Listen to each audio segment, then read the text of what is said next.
golfers, welcome back to the channel. Today what we're going to discuss is the right shoulder width of the golf swing.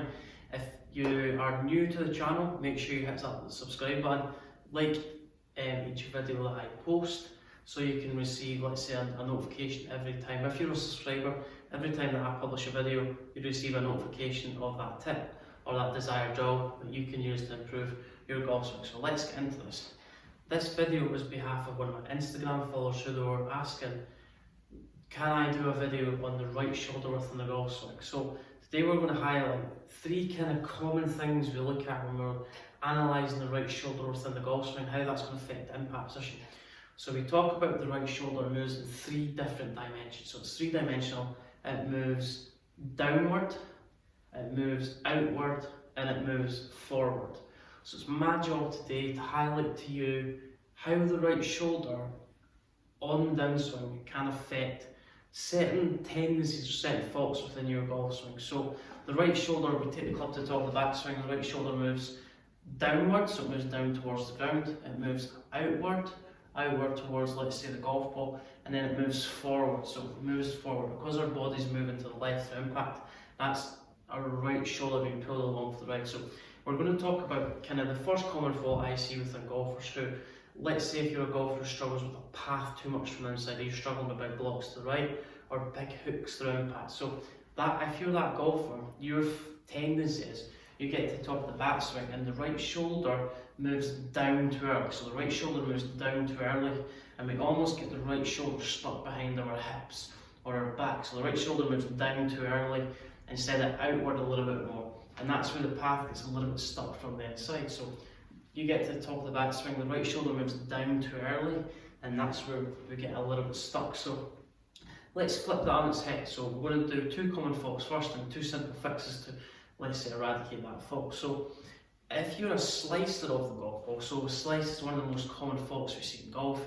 It plagues a lot of distance. It actually affects our ego quite a lot in terms of our confidence and generally wanting to come back and play the game. So if you're that golfer, your tendency, so when you get to the top of the backswing, I've covered it extensively over the last kind of few videos, how the right shoulder wants to move out towards the golf ball too early on the downswing. So we get to the top of the backswing, the tendency is when golfers swing over the top, that right shoulder wants to move out a little bit too early towards the golf ball.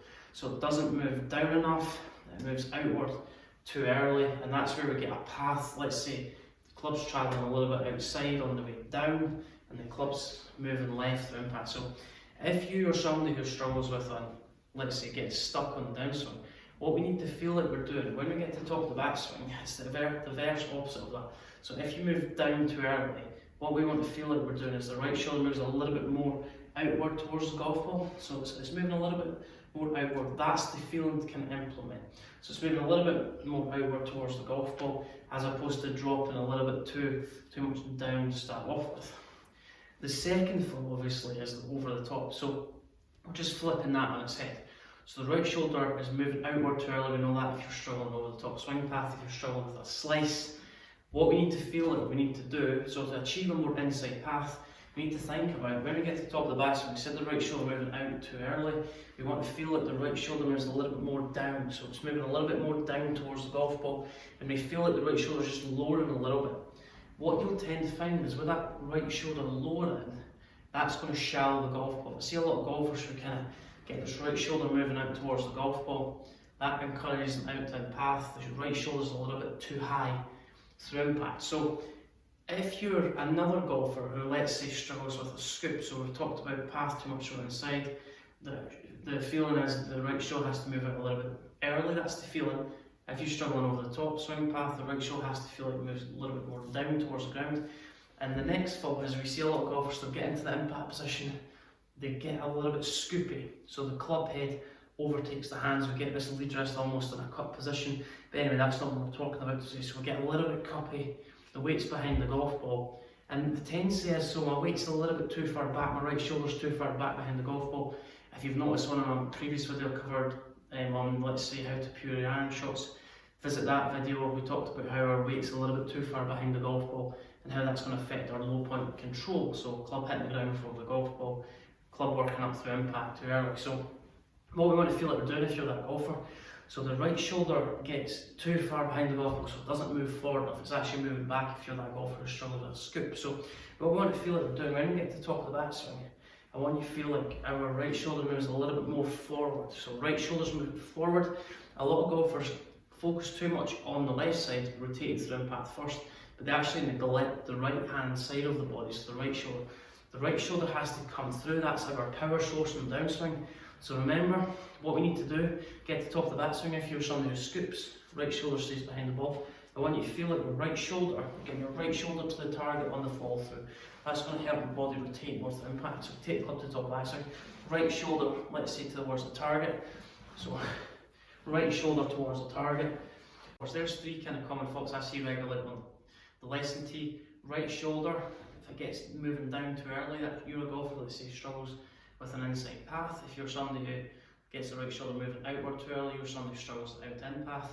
Or if you're somebody that struggles with their right shoulder staying too far behind the golf ball, then you're somebody that needs to work on trying to get the right shoulder to move towards a target for impact, move forward and kind of reduce the tendency of your weight being too far back. Guys, that's a breakdown of the right shoulder in the golf swing. The right shoulder is three-dimensional. Let me know your thoughts on that video. Comment below with other videos that you want me to cover over the next few weeks, kind of over the festive period, indoor golf tips, anything you will need some assistance with. Comment below, like the video, subscribe to the channel, and let me know how you're getting on with your practice. Thumbs up, subscribe to the channel, and hope everyone has a great Christmas and a Happy New Year. Also, if you don't follow my golf Instagram, make sure you follow my golf Instagram. It's Jamie Allen Golf. Check that out. It's kind of flying at the moment. Also, visit my Facebook page, Jamie Allen Golf, and also my Twitter, Jamie Allen Golf. Nice and simple to remember. Hope everyone has a great time.